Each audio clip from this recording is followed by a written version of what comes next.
Rajanna honey trap ಯತ್ನ ಪ್ರಕರಣ ಖತಮ್ ಆಗತ್ತಾ ಕೇಸ್ ಅನ್ನುವಂತಹ ಪ್ರಶ್ನೆ ಮನೆ ಮಾಡಿದೆ. ಕಾರಣ ಹೈಕಮಾಂಡ್ ಇದಕ್ಕೆ ತನಿಖೆಗೆ ಗ್ರೀನ್ ಸಿಗ್ನಲ್ ಅನ್ನ ಕೊಟ್ಟಿಲ್ಲ, ಬದಲಾಗಿ ರೆಡ್ ಸಿಗ್ನಲ್ ಅನ್ನ ಹಾಕಿದೆ. ಹನಿ ಟ್ರ್ಯಾಪ್ ಉನ್ನತ ಮಟ್ಟದ ತನಿಖೆಗೆ ಹೈಕಮಾಂಡ್ ಒಪ್ಪಿಗೆಯನ್ನ ಕೊಡದ ಹಿನ್ನೆಲೆಯಲ್ಲಿ ಕೇಸ್ ಹಳ್ಳ ಹಿಡಿತಾ.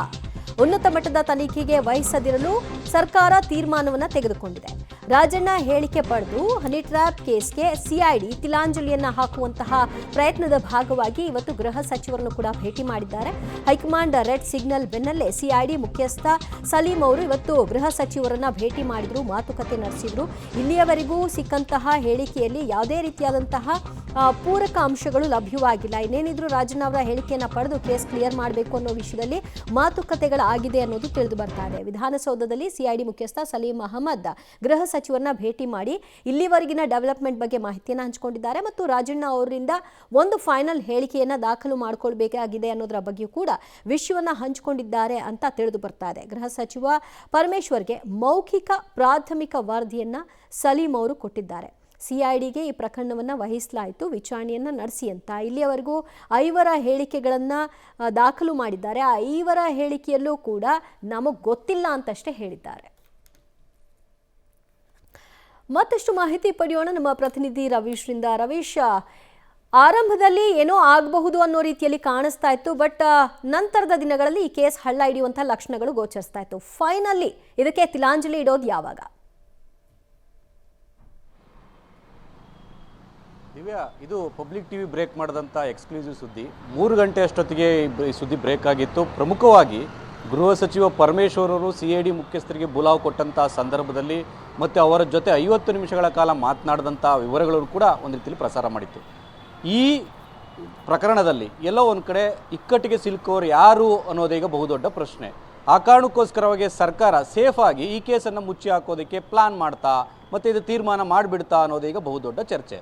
ಯಾಕೆಂದರೆ ಗೃಹ ಸಚಿವರಿಗೆ ಮೌಖಿಕ ಪ್ರಾಥಮಿಕ ಹಂತದ ತನಿಖಾ ಮಾಹಿತಿಯನ್ನು ಕೊಟ್ಟಂಥ ಸಂದರ್ಭದಲ್ಲಿ ಇದುವರೆಗೆ 5 ವಿಚಾರಣೆ ಮಾಡಿದ್ದೀವಿ, ಗನ್ಮ್ಯಾನ್ ಸೇರಿದಂತೆ, ಮನೆ ಕೆಲಸದವರು, ಜೊತೆಗೆ ಅವರ ಆಪ್ತರು ಸೇರಿದಂತೆ.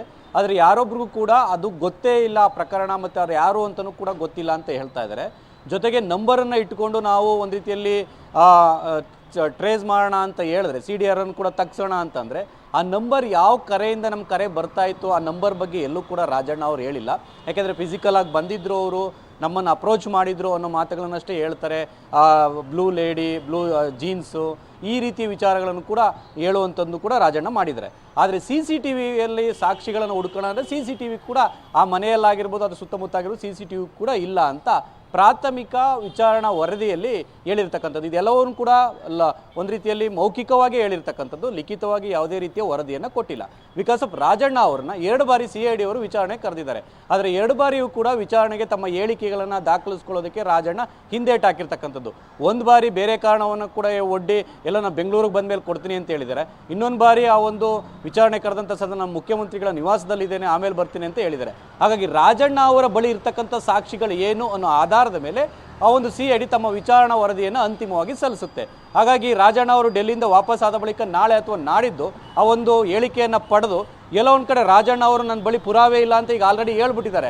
ಹಾಗಾಗಿ ಇದೇ ಪ್ರಕರಣವನ್ನು ಕೂಡ ವಿಚಾರಣೆ ಸಂದರ್ಭದಲ್ಲಿ ಕೂಡ ಇದೇ ಮಾತನ್ನು ಹೇಳಿದಂಥ ಸಂದರ್ಭದಲ್ಲಿ CID ಯಥಾವತ್ತಾಗಿ ಅದೇ ವರದಿಯನ್ನು ರಾಜ್ಯ ಸರ್ಕಾರಕ್ಕೆ ಸಲ್ಲಿಸ್ಬೋದು. ಆ ವರದಿಯನ್ನು ಮುಂದಿಟ್ಕೊಂಡು ರಾಜ್ಯ ಸರ್ಕಾರ ಯಾವುದೇ ರೀತಿಯ ಉನ್ನತ ಮಟ್ಟದ ತನಿಖೆಗೆ ವಹಿಸದೇ ಇರೋದಕ್ಕೂ ಕೂಡ ನಿರ್ಧಾರ ಮಾಡಿರ್ತಕ್ಕಂಥದ್ದು. ಯಾಕೆಂದರೆ ಈಗಾಗಲೇ ಹೈಕಮಾಂಡ್ ಗರಂ ಆಗಿದೆ, ಮತ್ತು ಹೈಕಮಾಂಡ್ ಸಂದೇಶವು ಕೂಡ CM ಸಿದ್ದರಾಮಯ್ಯ ಅವರಿಗೂ ಕೂಡ ತಲುಪಿದೆ, ಮತ್ತು CM ಸಿದ್ದರಾಮಯ್ಯ ಅವರು ಕೂಡ ಪರಮೇಶ್ವರ್ ಜೊತೆ ಕೂಡ ಮಾತನಾಡಿದರೆ. ಈ ಹಿನ್ನೆಲೆಯಲ್ಲಿ ಅಲರ್ಟ್ ಆಗಿ ಪರಮೇಶ್ವರ್ ಅವರು ಇವತ್ತು CID ಮುಖ್ಯಸ್ಥರನ್ನು ಕರೆಸಿಕೊಂಡು ಮಾತುಕತೆಯನ್ನು ಕೂಡ ನಡೆಸಿ ಎಲ್ಲ ಒಂದು ಕಡೆ ಆ ಪ್ರಕರಣ ಕ್ಲೋಸ್ ಆಗುವ ಹಂತಕ್ಕೆ ಬಂತ ಅನ್ನೋದೇ ಬಹುದೊಡ್ಡ ಪ್ರಶ್ನೆ. ಈ 2 ದಿನಗಳಲ್ಲಿ ಕ್ಲಾರಿಟಿ ಸಿಗುತ್ತೆ. ದಿವ್ಯಾ, ಥ್ಯಾಂಕ್ ಯು ರವೀಶ್ ನಿಮ್ಮೆಲ್ಲ ಮಾಹಿತಿಗೆ.